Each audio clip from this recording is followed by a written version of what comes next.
시간이 되었으므로 2024년 11월 10일 주일 예배를 주님께 올려드리겠습니다. 다 같이 묵도하심으로 예배를 시작하겠습니다. 하나님은 영이시니 예배하는 자가 영과 진리로 예배할지니라. 사랑과 은혜가 많으신 하나님 아버지 감사합니다. 오늘 이 거룩한 주일 아침에 사랑하는 우리 보금자리교회 형제자매들 모여서 한마음으로 주를 예배하고자 합니다.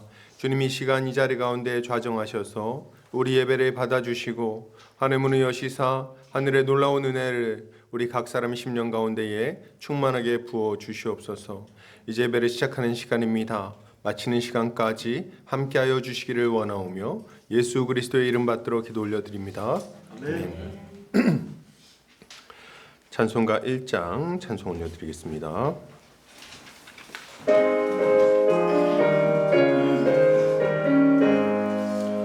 만복의 근원 하나님 온 백성 찬송 드리고 저 천사여 찬송하세 찬송 성부 성자 성령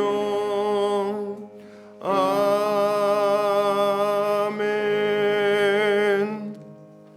다 같이 사도신경으로 우리의 신앙을 고백하겠습니다. 성경 맨 앞 페이지를 참고하시면 되겠습니다.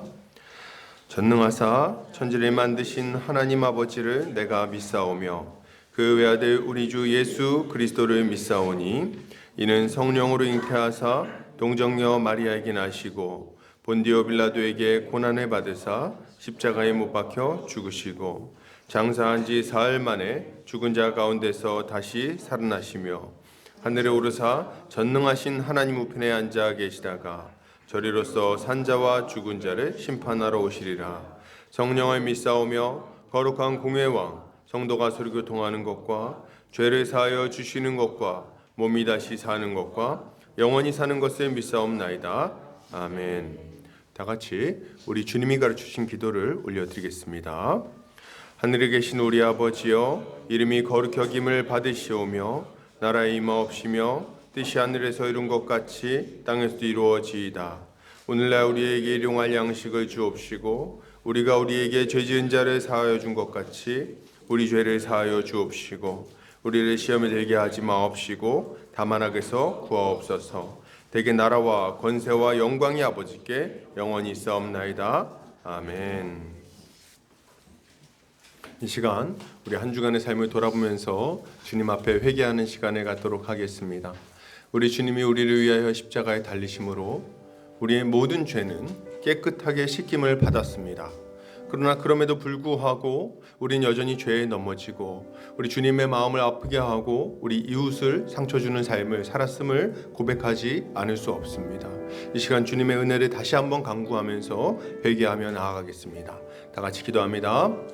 사랑이 많으신 아버지 하나님 감사합니다. 주의 은혜로 죄에서 건짐받아 하나님의 자녀가 되었음에도 불구하고 우리 지나간 한 주간의 삶을 돌아보니 주님 마음을 아프게 하던 지난날의 삶을 답습하고 있는 우리 자신을 돌아보게 됩니다. 여전히 욕심 가운데 살아가고 여전히 날카롭게 반응하고 여전히 완악한 마음으로 거절하고 여전히 다른 사람들과 부딪히고 다른 이들을 배려하거나 참아주지 못하고 여전히 그렇게 살아가고 있는 우리의 모습을 보게 됩니다. 이 죄로 말미암아 우리 인생이 참 고달팠던 것을 알고 있음에도 불구하고 여전히 그 가운데 살아가고 있사오니 주여 이 시간이 죄에서 우리가 벗어나기를 원합니다. 다시금 예수 십자가 보혈을 의지하여 주님께 기도드리오니 이 모든 어리석은 짓들을 어리석은 이 죄악들을 벗어버리게 하여 주시고 오직 우리 주님이 원하시는 거룩하고 깨끗하고 복된 모습으로 다시금 세워지게 하여 주시옵소서. 예수 그리스도 십자가 보혈의 능력이 우리를 모든 죄에서 완전히 깨끗하게 씻어주심을 믿습니다. 감사드리며 예수 그리스도 이름 받들어 기도 올려드립니다. 아멘. 이 시간 우리 찬송가 95장 찬송 올려드리겠습니다. 찬송가 95장입니다.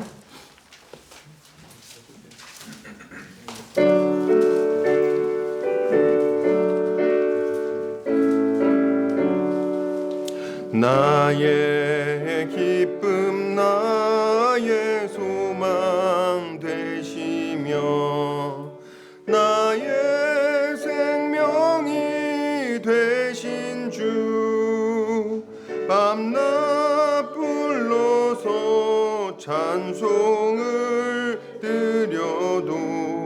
늘 하신 마음뿐이세. 나의 사모하는 선한 목자는 어느 꽃다운 동산에 양의 무리와 늘 함께 가셔서 기쁨을 함께 하실까. 길도 없이 거친 넓은 들에서 갈 길 못 찾아 애쓰며 이리저리로 헤매는 내 모양 저 원수 조롱하도다. 주의 자비롭고와 평안 얼굴 모든 천사도 반기며 주의 놀라운 진리의 말씀에 전지가 화답하도다. 나의 진정 사모하는 예수님 음성조차도 반갑고 나의 생명과 나의 참 소망은 오직 주 예수 뿐이세. 아멘. 이 시간 우리를 대표해서 최현우 성도님 나오셔서 기도해 주시겠습니다.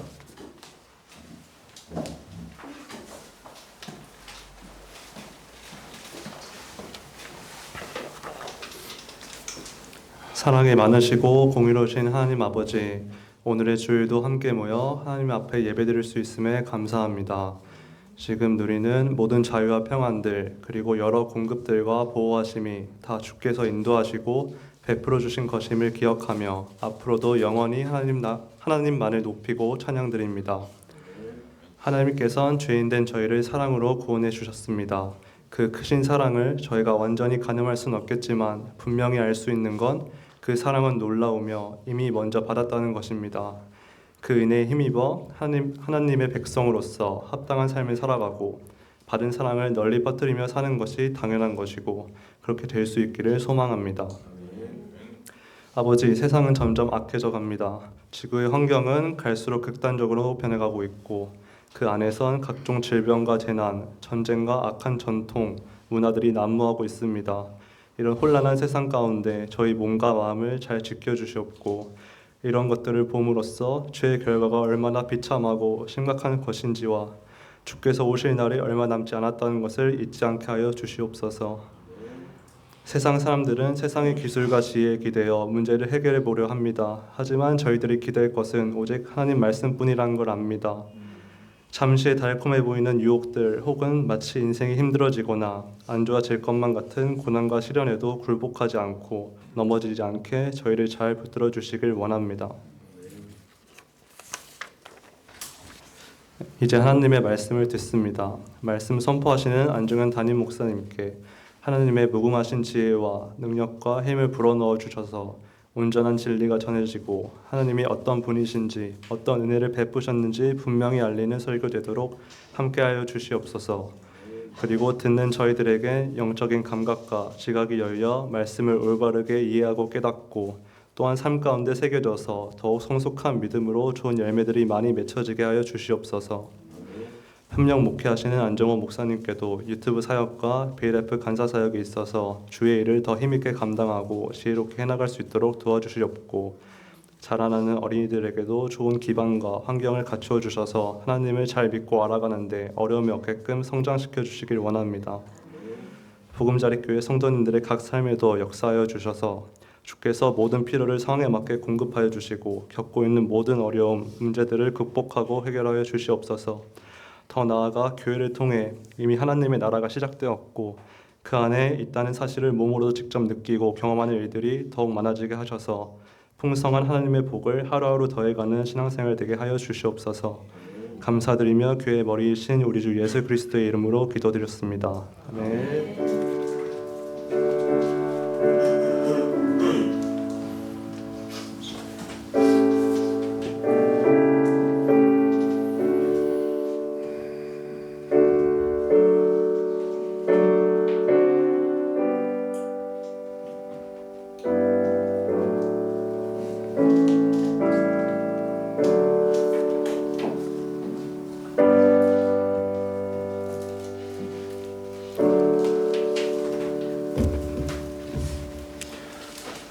이 시간 우리 요리문답하는 시간을 갖겠습니다. 주보 오른쪽 면을 참고해 주시면 되겠습니다.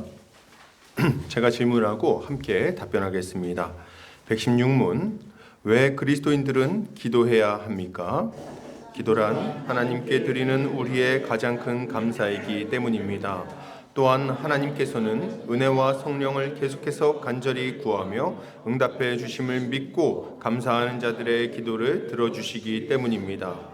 117문, 어떻게 기도해야 하나님께서 우리의 기도를 들어주십니까? 첫째, 말씀을 통하여 자신을 계시하신 유일하신 참 하나님께 그의 뜻에 합당한 것들을 진심으로 구해야 합니다. 둘째, 우리의 가난하고 비참한 상태를 인정하고 아무것도 숨기지 말며 존귀하신 하나님 앞에서 겸손해야 합니다. 셋째, 비록 우리는 무가치한 존재일지라도 하나님께서는 우리 주 그리스도의 공로로 말미암아 우리의 기도를 들어주신다는 확고한 신앙을 지녀야 합니다. 이것이 바로 말씀을 통해서 우리에게 주신 하나님의 약속입니다. 118문, 하나님께서는 무엇을 위해서 기도하라고 하셨습니까?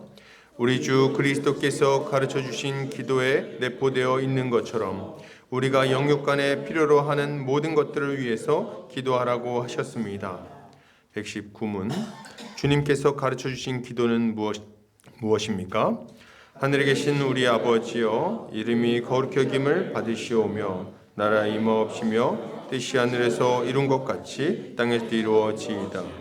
오늘날 우리에게 일용할 양식을 주옵시고 우리가 우리에게 죄지은 자를 사하여 준 것 같이 우리 죄를 사하여 주옵시고 우리를 시험에 들게 하지 마옵시고 다만 악에서 구하옵소서. 대개 나라와 권세와 영광이 아버지께 영원히 있사옵나이다. 아멘.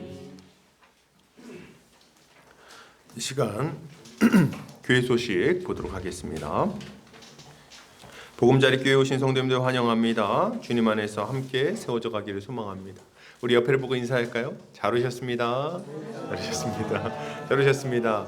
아이고, 오늘 오랜만에 또 이렇게 방문한 또 우리 자매가 있습니다. 우리 환영의 박수, 민지 자매. 잘 왔습니다. 반갑습니다. 오늘 보니까 뒤에 이렇게 저기 빼빼로가 준비되어 있죠. 빼빼로가. 그래서 이렇게 빼빼로 데이를 이렇게 교회 절기로 보는 건지 알 수는 없지만 우리 형제들이 이렇게 새벽 4시까지 저걸 만들었대요. 이게 참 그게 어떻게 가능한가? 그래서 맛있게 드시고 하시면 좋겠습니다. 다음 주는 추수감사주일입니다. 주님의 은혜를 깊이 생각하며 감사하는 시간이 되기를 소망합니다. 추수감사절에는 감사단 쌓기를 합니다. 앞에서 감사단을 쌓을 건데 그 각자 개인적으로 이렇게 과일이나 뭐 채소 다 괜찮습니다. 그래서 뭐 이렇게 한두 개 준비를 해 오시면 같이 좀 이렇게 쌓아 보도록 하겠습니다. 그렇게 준비하시면 될 것 같습니다. 교회 김장을 위해서 김장을 은혜 가운데 잘 마쳤습니다. 어제 다 같이 모여서 김장을 했는데 첫 김장이었는데 재밌었습니다. 아주 재밌었고 즐거운 시간이었어요. 아주 역사에 남을 만한 시간이 아니었나 생각이 듭니다. 혹시 이렇게 뭐 왜 교회에서 마늘 냄새가 나지? 뭐 이렇게 한다면은 김장을 해서 그런 거예요. 그래서 어제 이제 김장한 것들 아주 잘 맞춰서 감사합니다. 함께 동참해 주시고 또 수고해 주신 모든 분들께 진심으로 감사를 드립니다. 매주 수요일 저녁 7시 30분에 교리교육이 진행이 됩니다. 주제는 사도신경입니다. 교재가 없으신 분들은 안정호 목사님께 신청해 주시기를 바랍니다. BLF와 숙명여대 시카 모임 가운데 많은 열매가 맺혀지도록 기도해 주시기를 부탁드립니다. 자, 우리 말씀 보겠습니다. 사도행전 4장입니다. 사도행전 4장 1절에서 22절 말씀입니다. 사도행전 4장 1절에서 22절 말씀입니다. 한 절씩 교독하고 마지막 절은 함께 읽도록 하겠습니다. 제가 먼저 읽겠습니다. 사도들이 백성에게 말할 때에 제사장들과 성전 맡은 자와 사두개인들이 이르러 예수 안에 죽은 자의 부활이 있다고 백성을 가르치고 전함을 싫어하여 그들을 잡음에 날이 이미 저물었으므로 이튿날까지 가두었으나 말씀을 듣는 사람 중에 믿는 자가 많으니 남자의 수가 약 5천이나 되었더라. 이튿날 관리들과 장로들과 서기관들이 예루살렘에 모였는데 대제사장 안나스와 가야바와 요한과 엘사와 대제사장의 군중이 다 참여하여 사도들을 가운데 세우고 묻되 너희가 무슨 권세와 누구의 이름으로 이 일을 행하였느냐. 이에 베드로가 성령이 충만하여 이르되 백성의 관리들과 장로들아 만일 병자에게 행한 착한 일에 대하여 이 사람이 어떻게 구원을 받았느냐고 오늘 우리에게 질문한다면 너희와 모든 이스라엘 백성들은 알라. 너희가 십자가에 못 박고 하나님이 죽은 자 가운데서 살리신 나사렛 예수 그리스도의 이름으로 이 사람이 건강하게 되어 너희 앞에 섰느니라. 이 예수는 너희 건축자들의 버린 돌로서 집 모퉁이의 머릿돌이 되었느니라. 다른 이로서는 구원을 받을 수 없나니 천하 사람 중에 구원을 받을 다른 이름을 우리에게 주신 일이 없으며 하였더라.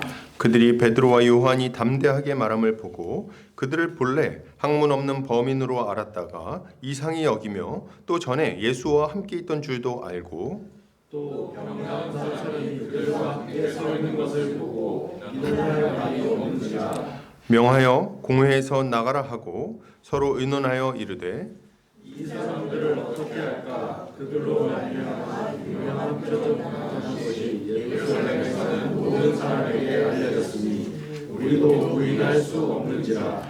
이것이 민간에 더 퍼지지 못하게 그들을 위협하여 이후에는 이 이름으로 아무에게도 말하지 말게 하자 하고 그들을 불러 경고하여 도무지 예수의 이름으로 말하지 말고 가르치지도 말라 하니 베드로와 요한이 대답하여 이르되 하나님 앞에서 너희의 말을 듣는 것이 하나님의 말씀을 듣는 것보다 옳은가 판단하라.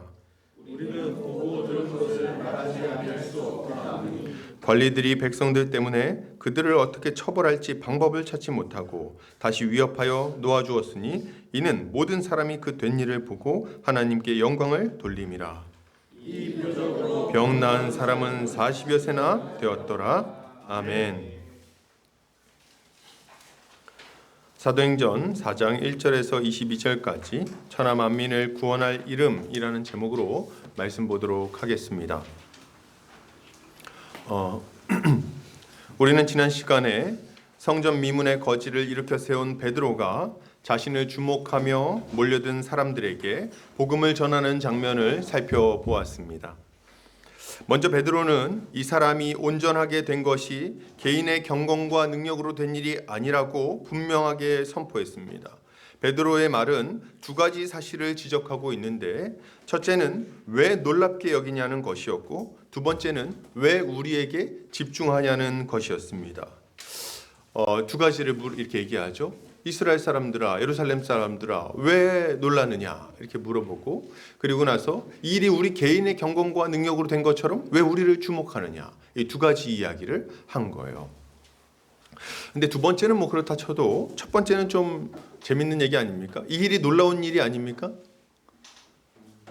40년간 성전 미문에 앉아있던 걷지 못하는 자가 어느 날 갑자기 일어나서 걷게 되었는데 왜 그걸 보면서 놀라지 않아야 되냐는 거예요. 왜 놀라느냐고 이렇게 책망합니까? 그 이유는 분명합니다. 이 일이 이번에 처음 일어난 일이 아니기 때문에 그렇습니다. 이 일은 예수 그리스도 안에서 예수 그리스도의 공생애 가운데 쉬지 않고 계속해서 일어났던 일 중에 하나에 불과한 거예요.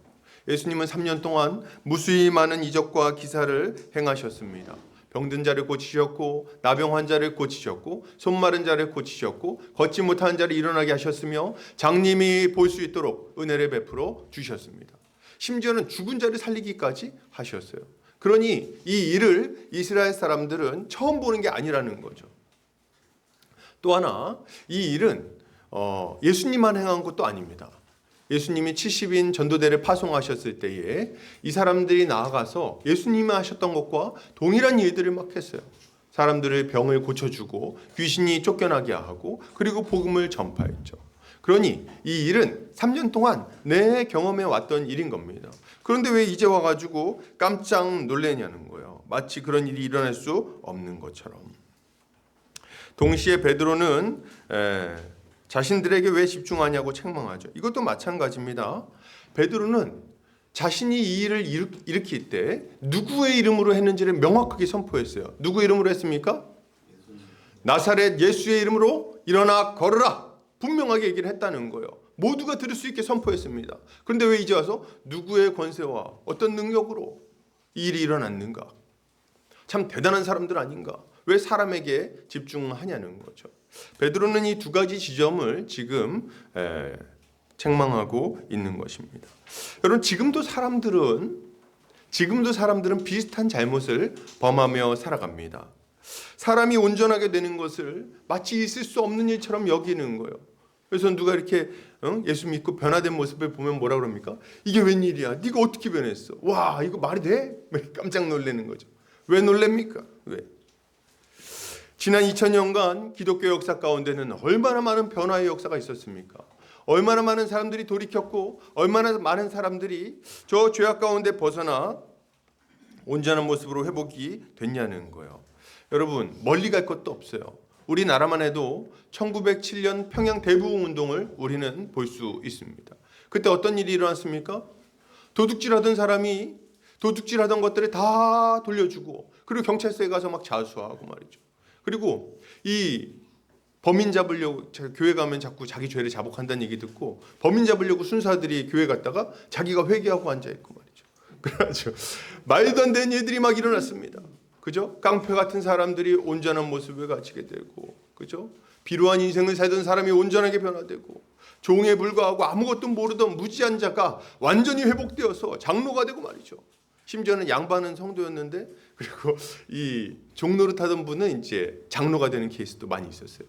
그래서 이제 교회 오면은 장로님 이렇게 했지만 집에 가면 이제 종노릇 해야 되는 아주 웃지 못할 일들도 막 있었습니다. 예, 사람이 온전하게 되는 역사들이 얼마나 많이 있었냐는 거예요. 그런데 왜 그런 것들을 다 눈을 감고 마치 있을 수 없는 일이 일어난 것처럼 여기냐는 거죠. 또 이 사람들은 방법과 사람에게 주목하곤 합니다. 마치 개인의 경건과 능력 때문에 어떤 사람이 뛰어나서 어떤 말을 잘해서 이런 일이 일어난 것처럼 여기기도 합니다. 심지어는 하나님의 능력으로 사명을 감당하는 그 사람 자신조차도 이런 착각에 빠질 때가 종종 있습니다. 그러나 이것은 어리석은 일이죠. 어떻게 사람을 온전하게 만드는 일이 사람의 능력으로 가능하겠습니까? 몇 마디 말로 어떻게 사람의 심령을 바꿀 수 있겠습니까? 어떻게 어떤 사람의 죄를 완전히 깨끗하게 하고 새로운 삶을 살게 만들 수 있겠냐는 거예요. 말 몇 마디로. 그게 가능합니까? 되지 않는 일인 거예요. 여러분, 우리는 몇 가지 행동을 교정하는 것을 할 수 있을지 모릅니다. 그러나 한 사람을 완전히 뒤바꾸어서 새로운 삶을 살아가게 만드는 것은 불가능한 거예요. 이것은 온전히 하나님의 은혜로만, 예수의 이름으로만 가능한 일인 것입니다. 사람을 변화시키는 능력은 우리 안에 없습니다. 우리 자신의 변화도 우리의 열심으로 이루어진 것이 아닙니다. 교회가 세워지는 것도 우리의 힘으로 된 게 아니죠. 뭘로 됐습니까? 나사렛 예수의 이름으로 된 것입니다. 우리 이것을 믿고 그분의 은혜를 구해야 하는 거죠. 자, 그러면 이 예수는 어떤 분이십니까? 우리가 지난 시간에 살펴봤지만 베드로는 이 일을 이루신 예수가 하나님이 영화롭게 하신 분이라고 설명을 합니다. 그리고 이 생명의 주를 그들이 거절했으며 그리고 십자가에 내주었다고 고발하죠.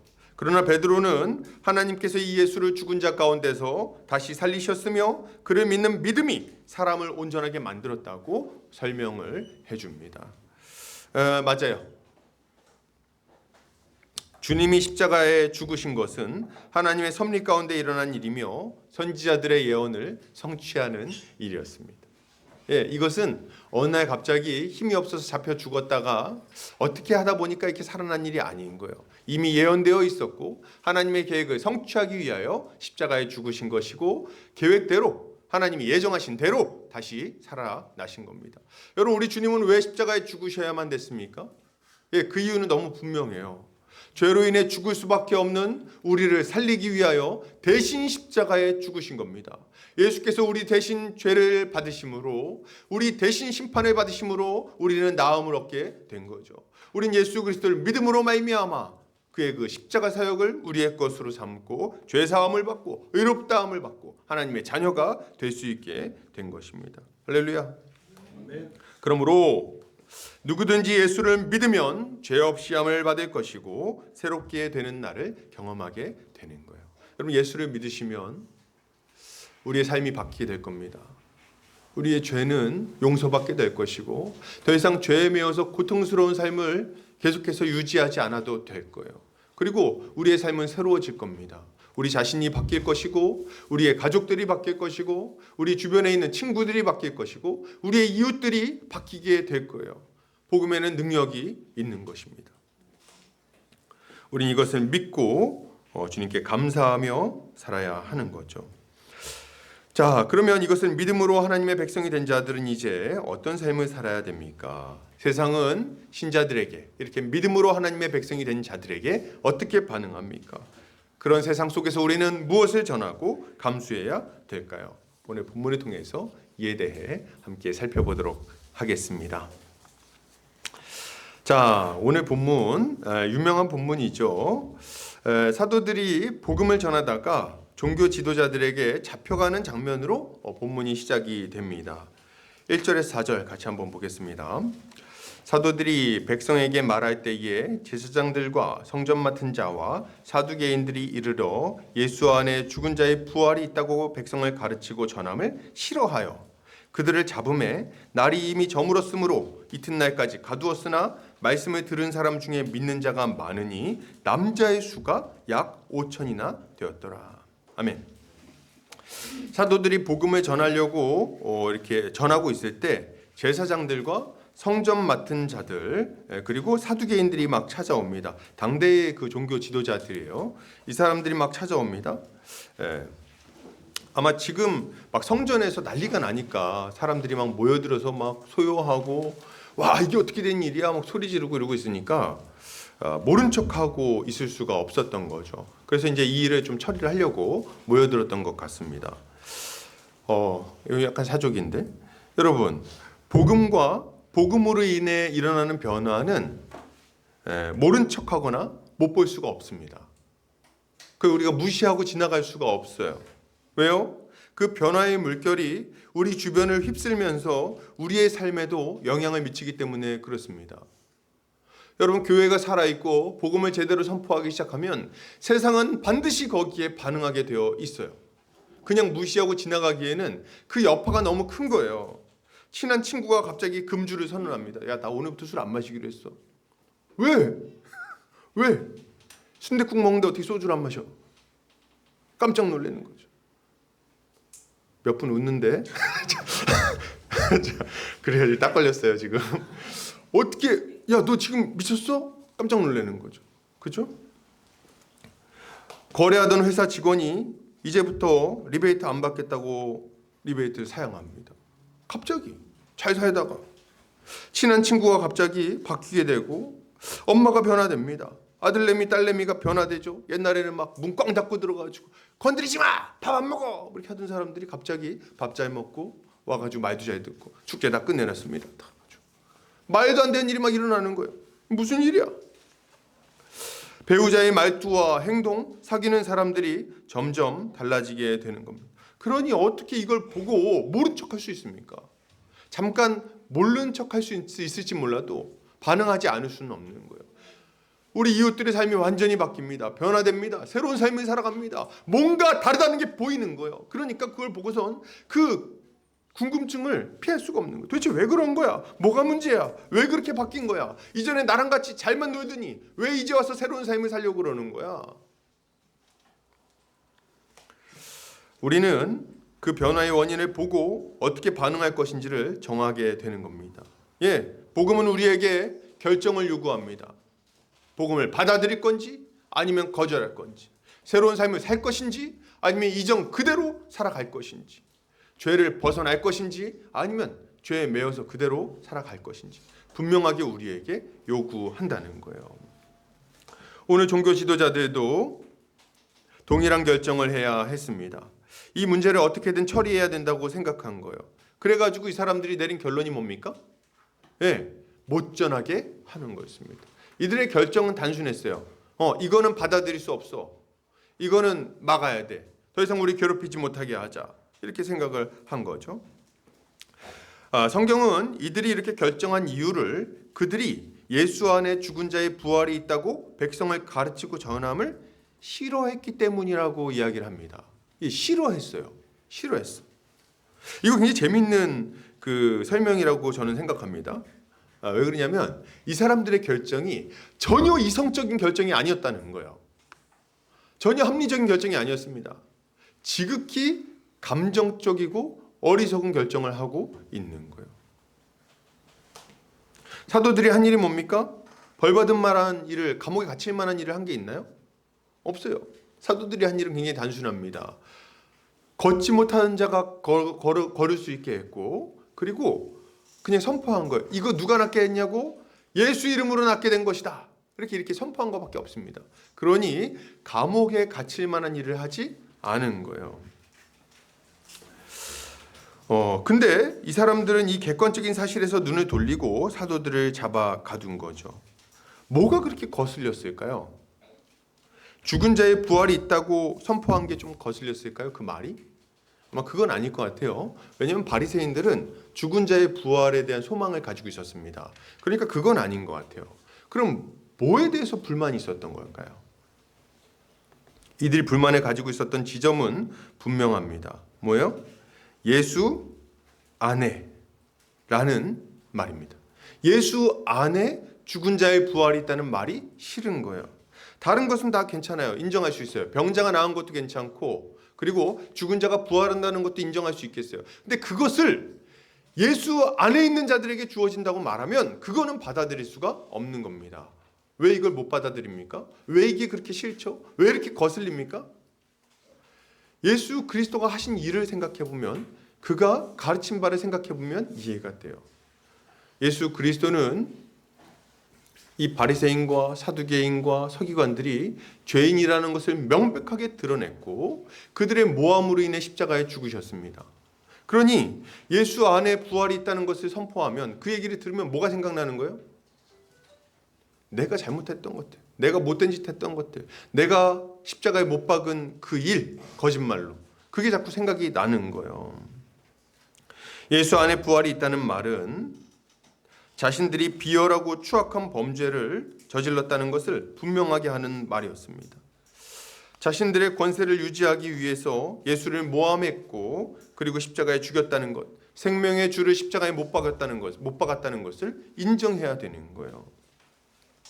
그 말을 인정하고 받아들이는 순간 이제까지 자신이 쌓아온 모든 것이 흔들리게 되는 겁니다. 사회적인 지위, 종교적인 지위, 사람들의 인정, 존중, 그리고 그로 인해서 누렸던 그 많은 부, 이런 것들을 포기해야 되는 거죠. 이 모든 것을 내려놓고 자신의 죄인됨을 고백해야 되는데 그게 도저히 그렇게 되지를 않는 거예요. 이제까지 내가 쌓아온 게 있는데 이거 다 없던 걸로 하자고요. 여러분, 오늘 성경 본문을 잘 살펴보면요, 이 사람들이 예수님의 그 이적과 기사를 부정하지 않습니다. 다 인정해요. 그 은근슬쩍 인정하고 있는 게 다 드러납니다. 근데 알고 있는데도 어떻게 하는 거예요? 모르고 거절하는 게 아니라는 거예요. 알고 거절하는 겁니다. 알고 거절하는 거예요. 이들은 이 모든 것을 포기할 수 없다는 생각 때문에 자신들을 위태롭고 괴롭게 하는 사도들을 감옥에 가둬버렸습니다. 저는 이 시대에 많은 사람들이 이런 어리석은 선택을 한다고 생각합니다. 이들은 메신저를 잡아 가두면 괴로움이 끝날 거라고 생각하는 거죠. 메신저를 공격해서 침묵하게 만들면 다시 평온한 날들을 유지할 수 있을 거라고 생각하는 거예요. 그래서 뭐 합니까? 우리 세상은 제가 아무리 생각해봐도 교회를 미워할 수밖에 없어요. 왜요? 교회를 인정하면 자신들이 죄인이라는 것, 자신들의 삶이 죄악된 삶이라는 것을 인정해야 되기 때문에 그렇습니다. 그러니 교회를 미워하는 거죠. 이렇게 주변에 보면은 이렇게 아는 분들이 많이 얘기하실 거예요. 교회에 대해서 좋은 얘기는 아마 없을 겁니다. 거의. 그래서 야, 이번에 교회에서 이런 좋은 일 했더라. 들어보신 적 있나요? 거의 없어요. 대부분 무슨 얘기입니까? 야, 너 그것이 알고 싶다 봤어? 뭐 이런 거 있잖아요. 너 이번에 TV 수첩에서 뭐 PD 수첩에서 나온 거 봤어 너? 야, 장난 아니더라. 야, 교회 교회 아무튼 내가 그럴 줄 알았지. 이런 얘기들. 이런 얘기들만 엄청 들어요. 왜 그런 걸까? 교회가 뭐 딱히 자기들하고 그렇게 크게 관련이 있는 것지도 않은데도 그렇게 한다는 거예요. 왜요? 교회는 그 존재 자체로 우리의 양심을 자극하기 때문에 그렇습니다. 오늘 종교 지도자들은 이 일에 주모자를 잡아 가두면 소요가 가라앉을 것이라고 생각했어요. 자신들의 마음이 편하려고 이제 이 사람들을 잡아 가둔 거죠. 세상적으로 보면 이렇게 잡아 가둬서 이렇게 못 움직이게 한 거는 좀 적절한 생각이고 정치적으로는 아주 좀 탁월한 조치라고 생각이 됩니다. 왜 그렇습니까? 여러분 원래 사람들은 금방 현실로 돌아갑니다. 어떤 일이 있어도 놀라운 일을 발견해도 금방 잊어버린다는 거예요. 정치인들이 금과 억조처럼 여기는 말이 있죠. 그게 뭡니까? 혹시 아시나요? 모르시죠? 이것 또한 지나가리라. 정치인들이 금과 억조처럼 여기는 말이랍니다. 뭐예요? 막 문제가 터져가지고 막 그냥 비리가 드러나고만 해도 꾹 참고 있으면 좀 있으면 다른 이슈가 또 터지는 거예요. 뭐 연예인 스캔들이 난다든지, 뭐 비가 많이 온다든지, 뭐 문제가 계속 터져서 흐지부지 된다는 거, 이걸 아는 거예요. 그래서 그 영향력에서 그 위협에서 벗어날 수 있다고 생각을 하는 거죠. 이것 또한 지나가리라. 오늘 이 종교 지도자들은 정말 탁월한 정치인들입니다. 그래가지고 다 가둬버리는 거예요. 그래서 계속 떠들지 못하게 딱 가둬놓고 그리고 나서 이제 이 문제를 해결해야겠다 생각하는 거죠. 하루 이틀 지나면 잠잠해질 거야. 뭐 예수 때도 그랬어. 예수도 뭐 3년 동안 난리 쳤지만 죽이고 나니까 조용해지잖아. 이 생각을 하고 있는 거죠. 그러면 여러분 이제 우리는 딱 생각해야 돼요. 이 사람들의 시도는 성공했을까요? 이게 참 놀라운 일인데 만약 다른 일이었다면 사람들의 관심은 식어졌을 것이고 없었던 일처럼 됐을지 모르겠어요. 그냥 와 예루살렘에 그런 일이 있었다며 신기하다. 세상에 이런 일이. 이렇게 하고 넘어갔을지 모르겠어요. 그런데 오늘 이 베드로가 일으킨 이 사도들이 일으킨 이 일은 마무리가 되질 않습니다. 잠잠해지지를 않는 거예요. 오히려 이들이 전파한 하나님의 말씀이 남아서 아주 놀라운 역사를 일으킵니다. 어떻게 해요? 남자만 5,000명이나 되는 사람들이 예수를 믿게 되는 것입니다. 남자만 5,000명이면 여자랑 아이들을 숫자에 포함시키면 15,000명 되는 숫자예요. 15,000명. 말이 15,000명이지. 말이 15,000명이지 어마무지한 숫자입니다. 어마무지한 숫자예요. 그런데 이 일이 일어나 버린 거예요. 베드로의 한 번 설교를 통해서 한평생 유대교 전통을 따라 살아가던 15,000명이 일시에 회심하는 역사가 일어난 것입니다. 이들이 회심했다는 말은 뭐냐면 이전에 따르던 유대 전통에서 벗어나 예수를 메시아로 인정하고 예수를 따르겠다고 결정하는 일이 일어났다는 거예요. 그냥 예수를 나의 구원자 하고 이전과 똑같이 살아가는 것이 아니라 이 유대 사회 안에서 고립되는 것을 감수하고 예수를 쫓아가기로 결단했다는 겁니다. 완전히 새로운 삶을 살기로 결단했다는 거예요. 몇 명이요? 15,000명이. 15,000명이. 이런 역사가 일어난 거죠. 공회원들이 나서서 주동자인 베드로와 요한을 잡아 가뒀음에도 불구하고 하나님이 일으키시는 이 변화를 도무지 막을 수가 없었던 겁니다. 이것은 마치 폭풍 같은 변화였어요. 성령이 강림하실 때 폭풍 같은 소리와 함께 건물이 진동했던 것처럼 온 예루살렘이 진동할 만한 일이 일어났습니다. 우리는 여기서 어떻게 이런 일이 일어났는지를 좀 생각해 봐야 됩니다. 이 일이 어떻게 어쩌다 우연히 일어난 일처럼 생각하면 그건 큰 착각인 거예요. 우연히 일어날 수 있는 일이 아닙니다. 베드로가 말 잘해서 이런 일이 일어났다고 생각해도 그것도 착각이에요. 어떤 사람이 설교를 좀 잘한다고 해서 사람들의 마음이 감동되고 15,000명이 일시에 그 삶을 완전히 바꿀 수 있다고 생각한다면 그거는 사람의 능력에 대한 과신이라고 할 수 있습니다. 사람의 삶이 그렇게 단순하지 않고 쉽게 바뀌지 않아요. 이 15,000명이 조상적부터 뼛속 깊이 믿어오던 그런 것들을 바꿨다는 걸 생각해 보면 더더욱 그렇죠.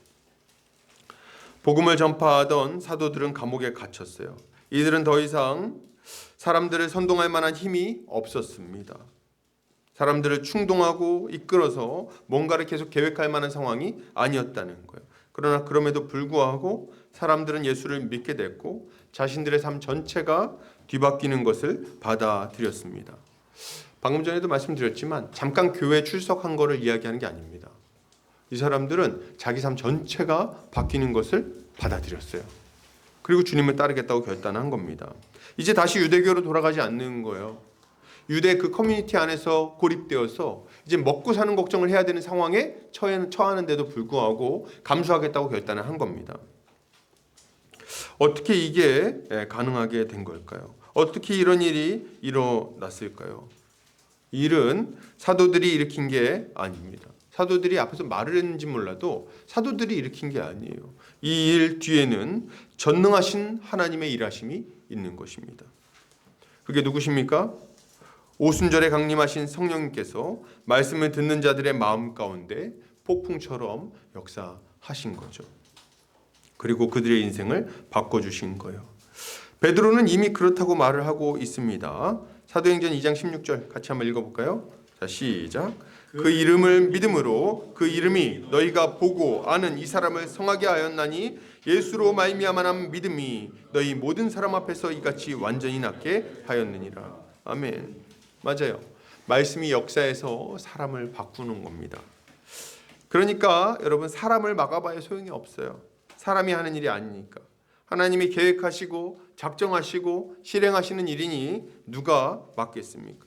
성령이 강권적으로 역사하시는데 누가 그것을 말리겠어요? 아무도 이것을 말릴 수가 없는 겁니다. 여러분 지금도 마찬가지입니다. 여러분 이런 확신을 가져야 돼요. 하나님의 말씀이 임하면, 말씀을 선포하면 말씀이 사람을 바꿉니다. 히브리서 4장 12절 같이 한번 읽어볼까요? 자, 시작. 하나님의 말씀은 살아있고 활력이 있어 좌우의 날선 어떤 검보다도 예리하여 혼과 영과 및 관절과 골수를 찔러 쪼개기까지 하며 또 마음의 생각과 뜻을 판단하나니. 아멘. 말씀은 우리의 은밀한 죄를 드러냅니다. 우리의 양심을 깊이 찔러서 견디지 못하게 만들고 마침내 엎드려 회개하게 만듭니다. 누가 주님의 책망을 견딜 수 있겠어요? 누가 이 부르심을 거절할 수 있겠습니까? 주님이 부르실 때 우리는 주님께 응답하게 되는 것입니다. 그래서 우리 믿음의 선배들은 이 부르심을 뭐라고 부릅니까? 불가항력적인 은혜, 이런 표현을 사용하고 있어요. 우리 주님의 말씀이 들려질 때 어떤 일이 일어납니까? 마음이 막 찔려요. 내가 어저께 엄마 아빠한테 너무 대들었나? 생각이 확 납니다.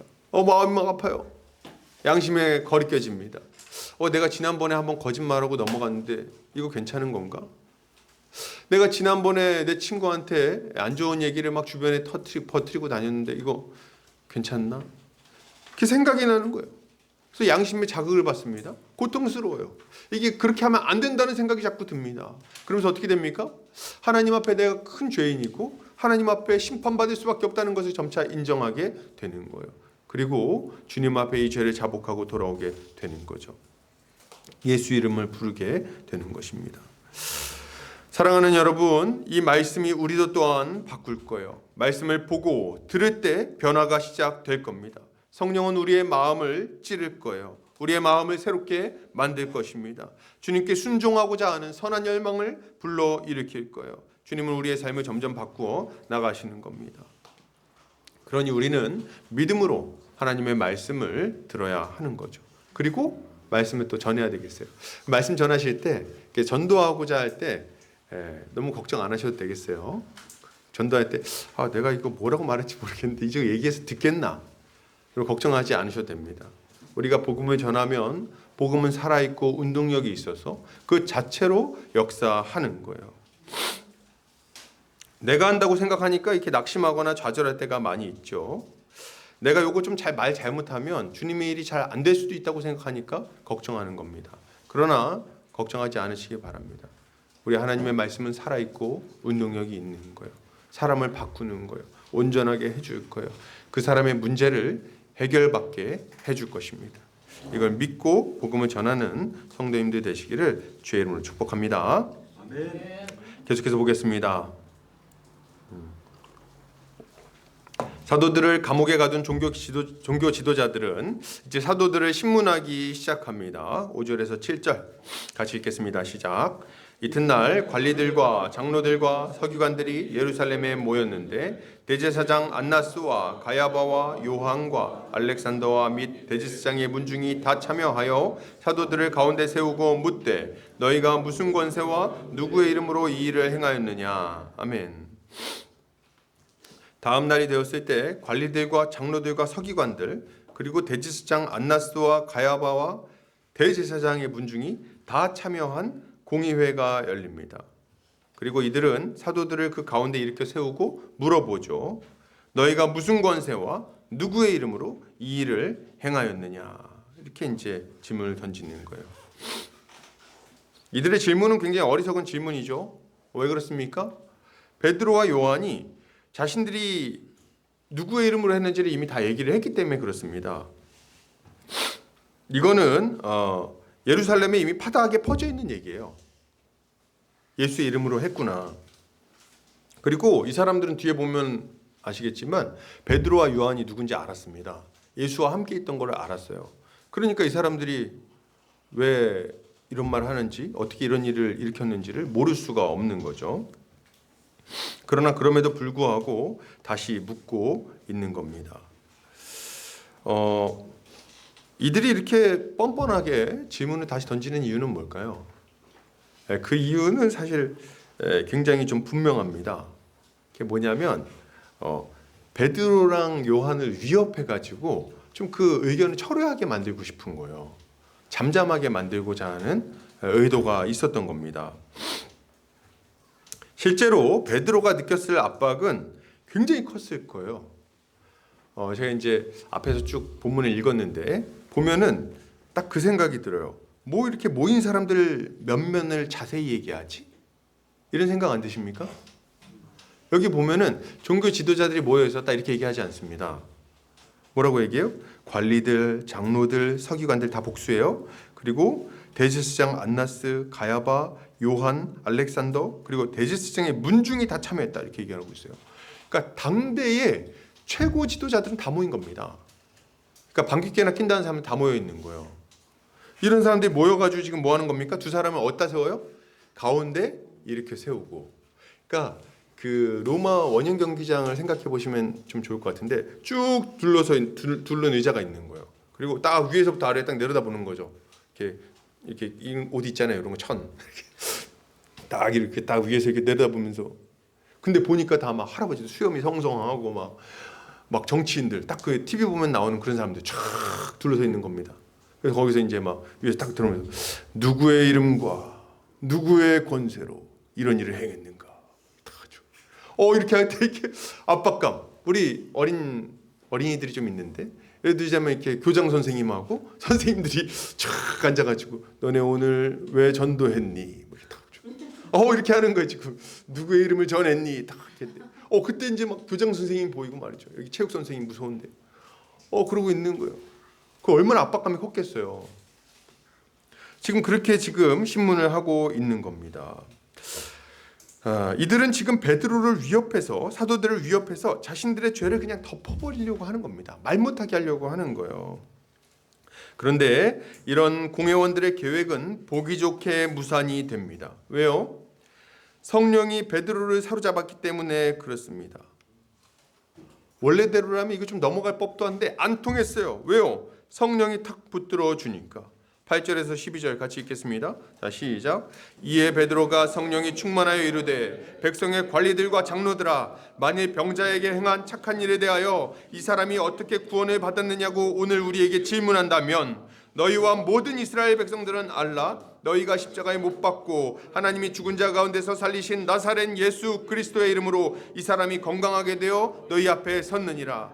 이 예수는 너희 건축자들의 버린 돌로서 집 모퉁이의 머릿돌이 되었느니라. 다른 이로서는 구원을 받을 수 없나니 천하 사람 중에 구원을 받을 만한 다른 이름을 우리에게 주신 일이 없음이라 하였더라. 아멘.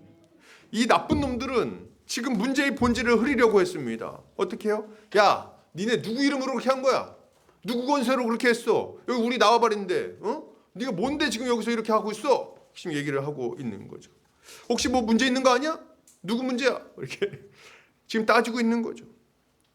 이들의 이런 시도는요, 여러분 생소한 게 아닙니다. 생소한 게 아니에요. 왜 그렇습니까? 예수님 때도 비슷한 일을 했어요. 예수님 때도. 예수님이 귀신들을 내쫓았을 때 이들이 했던 말이 뭡니까? 마태복음 12장 24절 같이 읽겠습니다. 자, 시작. 바리새인들이 듣고 이르되 이가 귀신의 왕 바알세불을 힘입지 않고는 귀신을 쫓아내지 못하느니라 하거늘. 아멘. 지금 뭡니까? 아주 비열한 자들이에요. 베드로가 그냥 예수의 이름으로 했다고 말하면 어떻게 하려고 하는 겁니까? 예수? 예수가 누군데? 얼마 전에 십자가 죽은 사람 아니야? 야, 너 지금 그럼 너도 이단이라는 소리 아니냐? 가만두면 안 되겠네. 이런 지금 공격 패턴을 준비하고 있는 거예요. 말 한마디 잘못했다면 어떻게 됩니까? 예수님의 십자가에 못 박은 이 사람들이 동일하게 십자가에 못 박을 수 있는 거죠.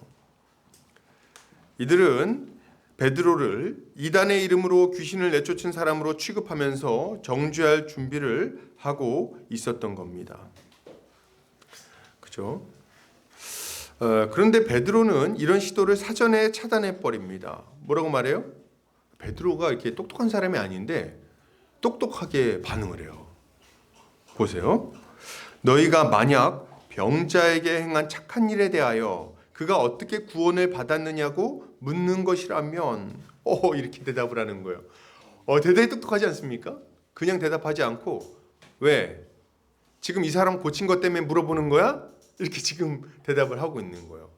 처음부터 이들의 그 공격의 칼날을 딱 무디게 만들어 버립니다. 이 병자가 어떻게 온전해지고 구원받았냐고 묻는다면 내가 확실하게 말해주겠다. 너희가 십자가에 못 박았지만 하나님이 달리신 이 예수가 이 사람을 온전하게 만든 것이다. 이거 보면서 속이 다 시원하더라고요. 속이 시원하다. 속이 시원하다. 그죠? 베드로는 아마 큰 압박을 느꼈을 겁니다. 이거는 그냥 그랬을 거예요. 은근슬쩍 뒤로 물러나고 싶은 마음이 들만합니다. 지금 이 순간의 한마디는 자기 목숨이 달려있는 한마디인 거예요. 말 잘못하면 죽는 겁니다. 그러나 베드로는 이 결정적인 순간에 담대하게 예수의 이름을 선포하는 거죠. 여러분 사랑하는 우리 형제 자매님들, 우리가 우리 이웃들에게 복음을 전하려고 하면 이런 압박을 느낄 수 있어요. 뭐 직장도 있을 수 있고 학교도 있을 수 있고 가면 어떻게 합니까? 이렇게 뭐 우리가 좀 쓰레기 좀 치우고 뭐 이렇게 착한 일 하고 뭐 이렇게 거짓말 안 하고 리베이트 안 받는다 그러면 이제 뭐라고 말합니까? 이렇게 물어보는 거죠. 술 안 마신다 뭐 이렇게 했을 때 왜? 너 예수 믿어? 너 예수 믿냐? 이렇게 물어보는 거예요. 근데 그때 보면 부장님들 앉아 계시고 뭐 과장님 계시고 앉아 있는데 다 막 이렇게 위하여 딱 준비하고 있어. 너 예수 믿어? 그때 그 압박감 이렇게 할 때 이 압박감 때문에 뒤로 물러날 수가 있다는 거죠. 근데 이 베드로는 이 결정적인 순간에 담대하게 선포를 했다는 거예요. 성령의 충만을 받아서. 베드로는 이 예수가 건축자들의 버린 돌이지만 집 모퉁이의 머릿돌이 되었다고 선포합니다. 이것은 시편에 예언된 말씀이고 예수께서 이 종교 지도자들에게 직접 선포했던 말씀이기도 합니다. 마태복음 21장 42절에 46절 한번 같이 읽어볼까요? 자, 시작. 예수께서 이르시되 너희가 성경에 건축자들이 버린 돌이 모퉁이의 머릿돌이 되었나니 이것은 주로 말미암아 된 것이요 우리 눈에 기이하도다 함을 읽어본 일이 없느냐. 그러므로 내가 너희에게 이르노니 하나님의 나라를 너희는 빼앗기고 그 나라의 열매 맺는 백성이 받으리라. 이 돌 위에 떨어지는 자는 깨지겠고 이 돌이 사람 위에 떨어지면 그를 가루로 만들어 흩으리라 하시니 대제사장들과 바리새인들이 예수의 비유를 듣고 자기들을 가리켜 말씀하심인 줄 알고 잡고자 하나 무리를 무서워하니 이는 그들이 예수를 선지자로 알미었더라. 아멘. 야, 지금 이 베드로가 이 뒤에 건축자들의 버린 돌 이야기를 딱 하는 거는 대단히 도전적인 이야기입니다. 왜 그러냐면 우리는 이제 건축자들의 버린 돌을 모퉁이 돌이 됐다고 뭐 신기하네 이렇게 하고 그냥 넘어갈지 모르겠어요. 근데 이 말을 들은 사람들은 예전에 예수님한테 이미 책망을 한번 받은 사람들인 거예요. 똑같은 말로. 그러니까 이 말을 딱 들으면 예수님 때 얘기가 딱 생각이 나는 겁니다. 이 배경 설명을 좀 해드리자면 예수님이 건축자들의 버린 돌이 모퉁이의 머릿돌이 됐다는 얘기를 못 들어봤니? 이렇게 하는 장면은 그 전에 스토리가 있습니다. 포도원 농부들의 비유를 먼저 해요. 그러면서 포도원 농부들이 그 포도원 주인의 보낸 종들을 계속 괴롭히고 끝내는 거절해서 진멸당해 버리고 그리고 다른 사람들에게 그 포도원이 넘어가게 됐다. 이 얘기를 합니다. 그러고 나서 이 포도원 종들이 누구냐? 하인들이 누구냐? 너네다. 이 얘기를 하는 거예요. 니네가 이 포도원 종들, 포도원에서 주인을 거부했던 자들이 너네다. 성경에 나와 있지 않냐? 건축자들의 버린 돌이 모퉁이의 머릿돌이 됐다고. 니네가 건축자들인데 너희가 나를 버릴 것이고 그러나 나는 모퉁이의 머릿돌이 될 것이다. 너네는 하나님 나라를 뺏길 거다. 이렇게 얘기하는 본문인 거예요. 근데 지금 이 분위기가 어떤 분위기라고요? 종교 지도자들이 다 둘러싸고 있는데 거기서 이런 말하면 어떻게 되겠다는 거예요, 지금.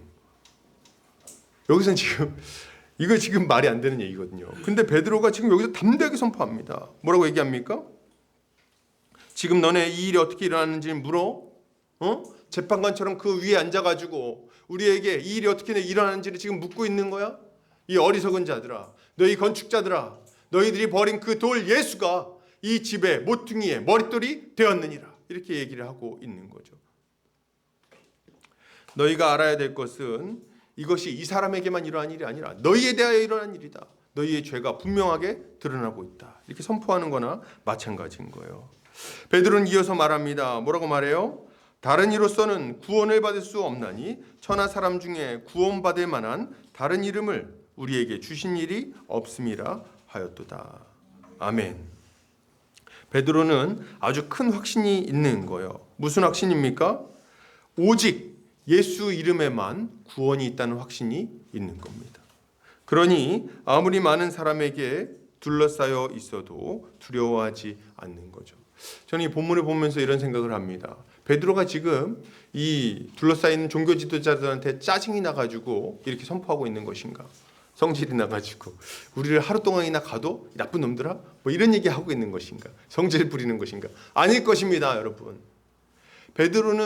베드로와 요한의 관심사는 하나였어요. 뭡니까?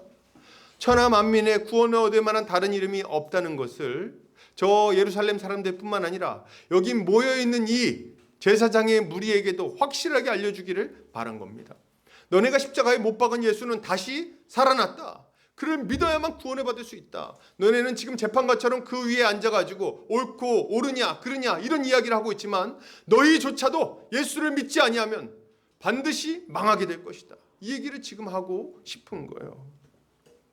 여러분, 우리도 이런 담대함을 좀 가질 필요가 있겠습니다. 복음을 들고 사람들 앞에 나아갈 때 이 믿음을 가지시기를 바랍니다. 오직 예수 이름에만 구원이 있습니다. 우리를 비아냥거리고 비웃고 압박하는 사람들에게도 이 예수가 필요합니다. 그들조차도 예수를 믿으면 변화되는 역사를 경험하게 될 거예요. 새롭게 될 겁니다. 이들은 우리에게 예수 이름만 믿어야 되냐고 말할지 모르지만 천하 만민의 구원을 얻을 만한 다른 이름을 우리에게 주신 일은 없습니다. 우린 담대하게 얘기해야 되겠어요. 오직 예수 이름에만 구원이 있습니다. 여러분 이렇게 할 때 욕먹고 이상한 사람 취급받을지 모르겠어요. 근데 좀 이런 취급 당해보면 어떻습니까? 얼마 전에 제 아들이 학교에 갔는데 아들이 학교에 갔는데 이제 친구가 이제 그런 얘기를 했다는 거예요. 사람은 진화됐다. 뭐 이런 얘기를 했다는 거예요. 원숭이에서 진화됐다. 그랬더니 이제 맞나요? 하나님이 어디 있냐 그랬던가요? 그랬더니 이제 친구 중에 한 명이 교회 다니는 친구가 있었나 봐요. 하나님이 왜 없냐? 굉장히 제가 그 얘기 듣고 제 아들은 아니지만 정말 기특하더라고요. 하나님이 왜 없냐? 하나님이 살아있다. 막 얘기를 한 거예요. 그랬더니 이 친구가 이제 딱 그 얘기 듣고선 이렇게 얘기를 한 거죠. 보여줘봐. 그랬더니 이제 그렇게 했을 때 이제 당황하는 이제 보여주세요. 너 하나님 음성 들어본 적 있어? 근데 이제 이 친구가 지고 싶지 않으니까 얘기했다. 들어봤다. 이렇게 얘기를 했다는 거예요. 이제 그 얘기 듣고서 제가 굉장히 웃었는데 진짜 들어봤을까? 들어봤다 이렇게 얘기를 했다는 거예요. 그죠? 그래서 제가 이제 아들한테 야 너도 옆에서 좀 거들어서 얘기를 좀 하지. 그랬더니 또 뭐 얘기하면 좀 뻘쭘하잖아. 아빠도 알잖아. 뭐 이렇게 얘기를 하더라고요. 알죠? 왜 모르겠습니까? 왜 모르겠을까? 압박감. 친구들 많이 있는 데서 예수 믿는다고 얘기하는 그 압박감. 선생님이 분명히 뭐 이런저런 세상이 뭐 이렇게 큰 폭발 가운데 일어나고 이런 얘기를 했는데 그 선생님이 얘기한 그 얼마 지나지 않아 가지고 하나님이 세상을 만들었다고 얘기해야 되는 그 압박감. 이런 압박감이 있는 거죠. 왜 모르겠어요. 그러나 여러분 이럴 때 좀 마음을 이렇게 먹으면 어떨까 싶습니다. 좀 비웃음 좀 당하면 어떤가? 비웃음 좀 당하지 뭐. 좀 무시 좀 당하지 뭐. 100% 잘 설명을 못한다면 그냥 못하는 대로 선포하고 좀 욕먹고 그러면 좀 어떤가? 어떻게 예수를 믿으면서 비웃음 한 번 안 당할 수 있습니까? 예수를 믿는다고 이렇게 얘기했는데 한 번도 비웃음을 안 당할 수 있나요? 이런 욕도 먹고 위협도 당하고 뭐 이 꼴통 뭐 이런 소리도 들어봐야 예수 믿는 증거 아닙니까? 그래야 우리의 믿음이 참되다는 증거가 나타나지 않겠냐는 거예요. 여러분 누가 우리에게 미쳤다고 말한다면 이렇게 생각하시기를 바랍니다. 누군가는 돈에 미치고 누군가는 여자에 미치고 누군가는 권력에 미치고 누군가는 성공에 미치는데 나는 예수에 미쳤구나. 할렐루야. 이렇게 좀 생각하시면 좋겠어요. 다 미쳐서 살아갑니다. 세상 사람들 다. 술에 미친 사람들도 있고 성공에 미친 사람들도 있고. 근데 그 사람들은 부끄러워하지 않거든요. 별로. 그냥 그러고 살아요. 여러분 우리는 왜 예수 이름을 부끄러워합니까? 예수의 이름에 좀 미쳐서 살면 안 됩니까? 누가 얘기할 때 야 너 말 앞뒤도 안 맞고 너 뭐야 바보야 얘기할 때 바보집 그냥 당하면 좋죠. 우리가 예수를 믿는다는 확실한 증거가 될 것입니다. 이렇게 복음을 전하는 성도님들 되시기를 주의 이름으로 축복합니다. 계속해서 보겠습니다. 공회원들은 베드로의 말을 듣고 좀 당황합니다. 그래서 힘으로 이들을 좀 침묵하게 만들고자 시도하죠. 13절에서 16절 같이 읽겠습니다. 자, 시작. 저희가 베드로와 요한이 기탄 없이 말함을 보고 그 본래 학무 없는 범인으로 알았다가 이상히 여기며 또 그 전에 예수와 함께 있던 줄도 알고 또 병나은 사람이 그들과 함께 섰는 것을 보고 힐난할 말이 없는지라 명하여 공회에서 나가라 하고 서로 의논하여 이르되 이 사람들을 어떻게 할꼬 저희로 인하여 유명한 표적 나타난 것이 예루살렘에 사는 모든 사람에게 알려졌으니 우리도 부인할 수 없는지라 이것이 민간에 더 퍼지지 못하게 저희를 위협하여 이후에는 이 이름으로 아무에게도 말하지 말게 하자 하고 아멘. 공회원들은 사도들의 입을 막기를 바랬습니다. 근데 딱 보니까 말을 잘하는 거예요. 원래 학문 없는 범인이었는데 기탄 없이 말했다. 제가 보니까 이제 예수를 믿으면 머리도 좀 좋아지는 것 같아요. 말도 잘 못하던 사람이 갑자기 말 잘하고 뭐 이런 거죠. 근데 어쨌든 간에 이제 이걸 막을 방도가 없는 거예요. 당연합니다. 왜냐하면 이번에 고침받은 사람이 아주 유명한 사람이었기 때문에 그러니까 없던 일로 하기가 좀 어려웠어요. 숨기기가. 왜 그렇습니까? 오늘 고침받은 사람이 성전 미문에서 구걸하던 걷지 못하던 사람이잖아요. 근데 몇 살이라고요? 뒤에 보니까 40살이거든요. 그러니까 40년 동안 거기 앉아 있었던 거예요. 예전에 제가 이제 총신대학 그 총신대 입구역에 살았었는데 총신대 입구역에 가면은 항상 이렇게 앉아 계시는 분이 계셨어요. 이렇게 구걸하신 분이 있었어요. 그분 얼굴은 그 동네 사람들이 다 알았어요. 왜요? 맨날 거기 가면 있으니까. 유명인입니다. 어느 날 없어지셨더라고. 신도림역에도 가면요, 신도림역에서 샌드위치맨 하시는 분이 있어요.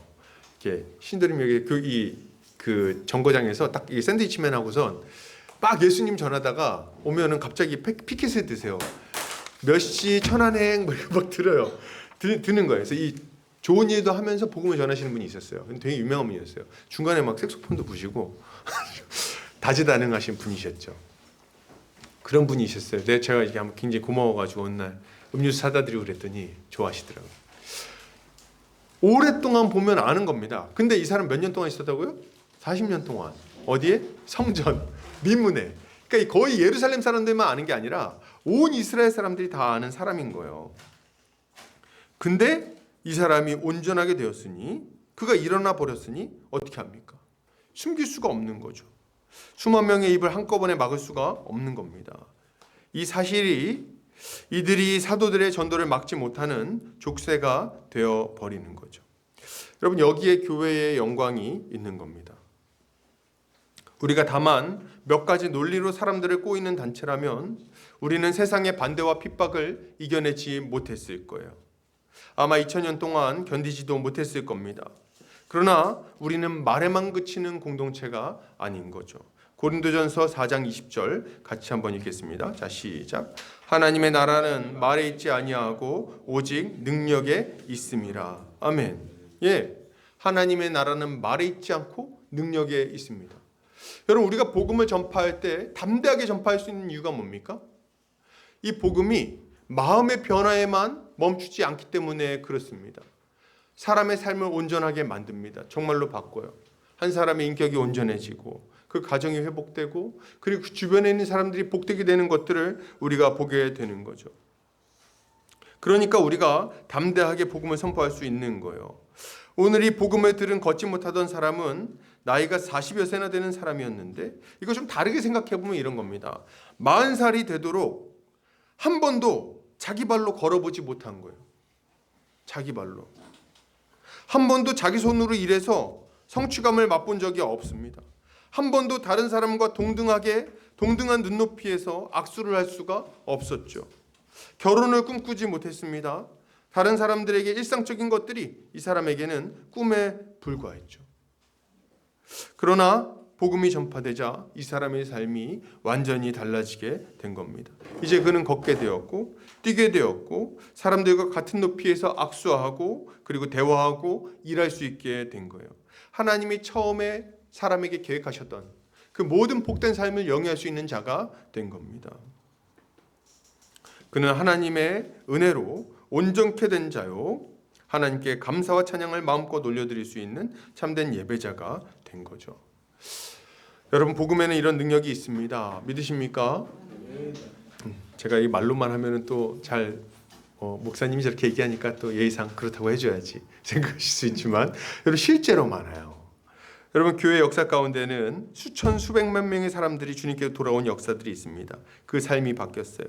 페르나가 바뀌었고요, 마약 중독자가 바뀌었고요, 비열한 노예 상인이 바뀌었습니다. 노예 상인하던 뉴턴 목사님, 이분은 중간에 회심하고 완전히 바뀌어서 노예 해방을 위해서 일하는 분이 되었습니다. 그렇죠? 여러분, 페르나, 성 어거스틴, 세인트 어거스틴 아십니까? 이 사람은 페르나였어요. 부모 말 안 듣고 사생아가 있고 온갖 종류의 방탕한 삶을 살던 사람입니다. 이 사람이 완전히 변화되는 역사가 있었습니다. 예, 우리 조지 밀러 목사님, 기도의 아버지 조지 밀러 목사님, 뭐 기도의 아버지 그러니까 거룩할 것 같죠? 옛날에 이분이 도박 중독에 빠졌던 분이에요. 그래가지고 집에 가지고 있는 거라고 조그마한 쟁반 하나랑 과도 뭐 이 정도밖에 없고 다 팔아버렸다고 했습니다. 빈털털이었어요. 비참한 인생이었습니다. 그런데 이분이 예수를 믿고 나서 완전히 뒤바뀌었고 고아들의 아버지가 되었어요. 이런 변화가 일어났습니다. 예, 데이비드 윌커슨 목사님이란 분이 계십니다. 이분이 했던 사역은 놀라운 열매들을 많이 일으켰어요. 미국에서 이분이 사역을 시작했을 때 맨 처음 이 효과적인 사역을 시작했던 건 언제냐면, 어떤 미국의 어린 갱단이 서로 총질을 하면서 죽이는 살인사건이 벌어졌습니다. 감옥에 갇혀있는 이 어린 갱들을 찾아갔어요. 이분이 하나님의 음성을 들었어요. 가서 좀 복음을 전해야 되겠다. 가서 복음을 전했습니다. 이 어린 갱단들이 회심하고 변화됐어요. 그리고 이들을 돕기를 위해 결단하고 사역을 시작했는데 그 미국 사회에 퍼져있던 수없이 많은 이 마약 중독 청소년들이 모여들기 시작했어요. 변화되기 시작합니다. 영화로도 만들어졌어요. 변화가 일어나는 거예요. 왜 변화가 안 일어납니까? 우리나라도 마찬가지죠. 우리나라 초대교회 때 김익두 목사님이란 분이 계세요. 김익두 목사님 아십니까? 제 복음의 기초 때도 몇 번 얘기했는데 이분은 깡패로 유명한 분이었어요. 원래 무과 시험을 준비하던 분이었는데 떨어졌대요. 그것 때문에 굉장히 낙심해가지고 깡패가 돼버렸습니다. 맨날 사람들 패고 다녔어요. 장에 가면 사람들 뒤집어 엎고. 그래가지고 사람들이 이 장에 나갈 때 선앙당에 돌 던지면서 오늘 김익도 안 만나게 해주세요. 돌 던지고 나갔다는 거예요. 근데 이분이 회심해서 완전히 바뀝니다. 사람들을 치유하는 하나님의 백성이 되었고 하나님의 사람이 되었고 목사가 됐어요. 이런 일들이 얼마나 많습니까? 여러분 우리 주변에도 계속 있습니다. 우리 주변에도 계속해서 변화가 일어나요. 술 중독이던 사람들이 변화되고 도박 중독이던 사람이 변화되고 그리고 온갖 종류의 악한 일을 행하던 사람들이 변화되고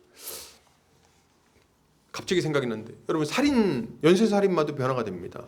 고재봉이라는 분 아십니까? 도끼살인마 고재봉 씨 굉장히 유명합니다. 이 고재봉이란 분은 군대에서 굉장히 괴롭힘 당하던 것에 이제 앙심을 품고 그 선임을 죽이기로 결단했어요. 도끼를 들고 그 관사에 잠입을 합니다. 일가족을 다 죽였어요. 알고 보니까 자기 선임이 아니었어. 그 사람이 전임을 간 거예요. 그래가지고 거기 있는 사람 다 죽였는데 엉뚱한 사람 다 죽인 거예요. 앙심 품고 가서 죽였는데. 그래가지고 이 사람이 감옥에 갔네. 그래서 이 사람이 이제 사형 선고를 받고 기다리는데 어떤 목사님이 꾸준히 편지를 썼습니다. 예수를 믿어야 된다. 예수를 믿어야 된다. 그래서 어느 날 이 목사님 만나고 회심했어요. 변화됐어요. 이 고재봉이란 분이 감옥 안에서 어마무지하게 전도를 합니다. 어마어마하게 많은 사람들을 예수님께로 인도하고 그리고 죽기 전에 찬송하면서 찬송을 부르면서 죽임을 당했어요. 제가 지금 무슨 얘기를 하고 있는 거죠? 여러분 복음에는 능력이 있습니다. 사람을 바꿉니다. 온전하게 만들죠. 우리 주변에도 이런 일들이 일어날 겁니다. 우리는 그들을 통해서 확신할 수 있는 거예요. 뭘요? 하나님의 말씀이 능력이 있으며 사람을 온전하게 만든다. 여러분 이것을 믿고 이 증인들을 보고 담대하게 복음을 전해야 되겠어요. 우리가 이렇게 막 복음을 전하면요, 사람들은 우리의 그 복음의 증거들을 보고 어찌할 바를 모를 겁니다. 그죠? 우리의 변화가 이들이 복음을 받아들이는 계기가 되는 거예요. 베드로는 이렇게 얘기합니다. 19절 20절 같이 한번 읽어볼까요? 자 시작. 베드로와 요한이 대답하여 가로되 하나님 앞에서 너희 말 듣는 것이 하나님 말씀 듣는 것보다 옳은가 판단하라. 우리는 보고 들은 것을 말하지 아니할 수 없다 하니. 그리고 세상은 언제나 우리 입을 막으려고 할 겁니다. 우리를 위협하면서 아무 말도 하지 못하게 할 거예요. 그리고 부끄럽게 만들려고 할 겁니다. 여러분 부끄럽게 만들려고 그럴 거예요. 뭐라고요? 야 내가 어저께 PD수첩에서 봤는데 이런 얘기를 자꾸 할 겁니다. 내가 아는 사람은 교회에서 사기당해가지고 아우 난리도 아니잖아. 이런 얘기를 할 겁니다. 여러분 그럴 때 위축되지 말고 담대하게 복음을 전하시기를 바랍니다. 잘못된 건 잘못했다고 인정하시고 그걸 우리가 부정할 필요가 없어요. 그러나 예수 이름을 잘 전할 필요가 있겠습니다. 우리가 입을 여는 것은 하나님께 순종하는 것이고 입을 닫는 것은 마귀에게 순종하는 것입니다. 우리는 담대하게 외쳐야 되는 거예요. 오직 예수 안에 구원이 있습니다. 우리가 복음을 전하면 변화가 일어날 겁니다. 소망 없이 살아가던 사람들에게 소망이 생기고 삶의 목적과 의미를 잃어버린 사람들이 삶의 목적과 의미를 찾게 될 겁니다. 가난한 자들은 부유하게 될 것이고 어리석은 자들은 지혜롭게 될 거예요. 가정도 회복되겠죠. 자녀들은 믿음 안에서 자라나게 될 것이고 부모님은 평안을 얻게 될 겁니다. 배우자는 기쁨을 얻을 것이고 위안을 얻을 거예요. 우리의 이웃들은 우리의 도움에 위로를 얻게 될 것이고 우리를 통해 하나님을 만나게 될 것입니다. 이것이 우리가 가지고 있는 복음의 능력인 거예요. 이걸 믿고 복음 전하는 성도님들 되시기를 주의 이름으로 축복합니다. 결론을 드립니다. 여러분 주님의 은혜로 하나님의 일꾼된 우리는 힘써 복음을 전해야 되겠습니다. 우리가 복음을 전하면 복음은 우리의 능력을 넘어서 사람을 변화시킬 거예요.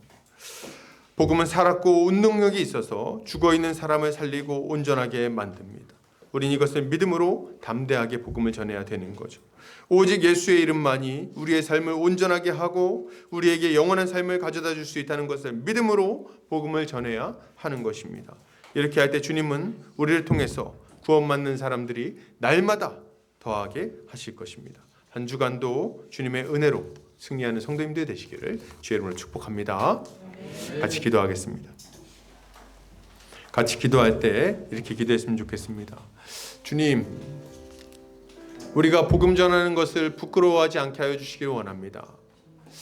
우리의 언변은 둔하고 우리가 전하는 것은 참으로 빈약하기 짝이 없지만 복음은 살았고 운동력이 있고 능력이 있다는 것을 믿습니다.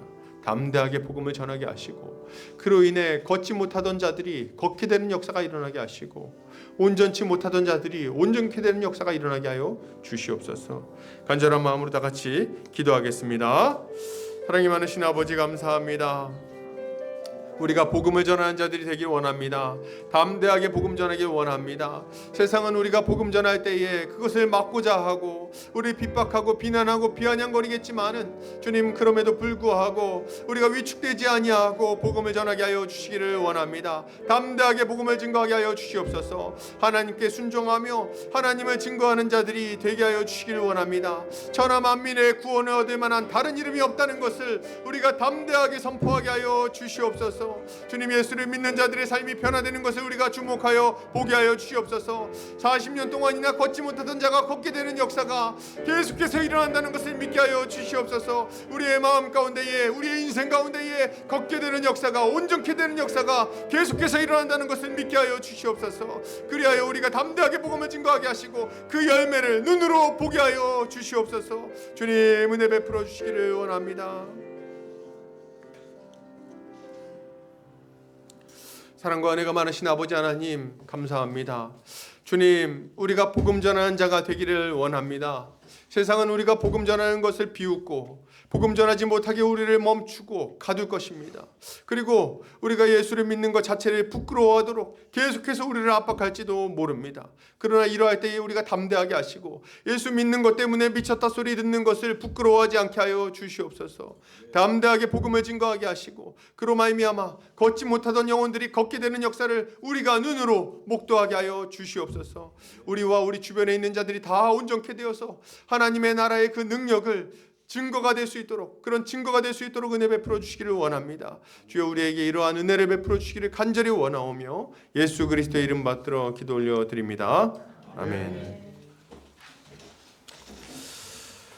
찬송가 213장 1절 4절 찬송하면서 헌금하는 시간 갖도록 하겠습니다.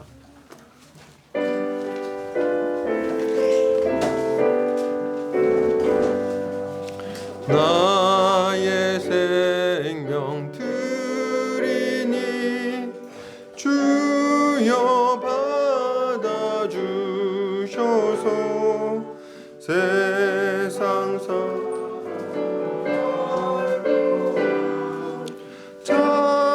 찬송하게 하소서. 나의 보화 드리니 주여 받아주셔서 하늘 나라 위하여 주 뜻대로 쓰소서. 아멘. 기도합니다. 사랑이 많으신 아버지 하나님 감사합니다. 이 시간 우리의 마음과 물질과 인생을 주님 앞에 올려드립니다. 주님 받으시고 주님 마음껏 사용하셔서 주의 몸된 교회를 힘있게 세워 주시옵소서. 주님, 우리 한평생 살아갈 때에 돈 때문에 울고 웃고 하지 아니하게 하시고 우리 주님의 공급하심 가운데 감사하며 살게 하여 주시옵소서. 주님, 우리 사랑하는 성도들 믿음을 위하여 기도합니다. 참 어두운 시대에 믿음이 약해질 때 많습니다. 낙심될 때 많습니다. 이러할 때 예수 십자가 복음을 굳게 붙들고 승리하는 자들 되게 하여 주시옵소서. 주님, 우리 사랑하는 성도들 각양 제목으로 주님 앞에 기도하는 중에 있습니다. 우리 가족의 구원을 위해서, 또 가족들의 건강을 위해서, 우리 자신의 건강을 위해서, 또 자녀들의 문제로, 또 부모님의 문제로, 또 여러 가지 재정적인 문제로, 진로의 문제로 주님 앞에 기도하는 중에 있사오니 주님 들으시고 선하게 응답하여 주심으로 하나님 살아계시고 우리의 인생에 개입하셔서 선한 열매 맺게 하시는 분이심을 알게 하여 주시옵소서. 아직 어린 영혼들 주께서 붙들어 주시고 어려서부터 하나님 말씀으로 잘 양육받아서 다음 세대를 감당할 만한 하나님의 귀한 일꾼으로 잘 세워지게 하여 주시옵소서. 이제는 예수 그리스도의 은혜와 하나님 아버지의 극진하신 사랑하심과 성령의 감화 감동 교통인도 충만하신 은혜가 이제 담대하게 복음을 증거하며 그 복음의 열매를 보기로 결단하는 모든 형제자매들 머리 위에 이제로부터 영원까지 함께 있을지어다. 아멘.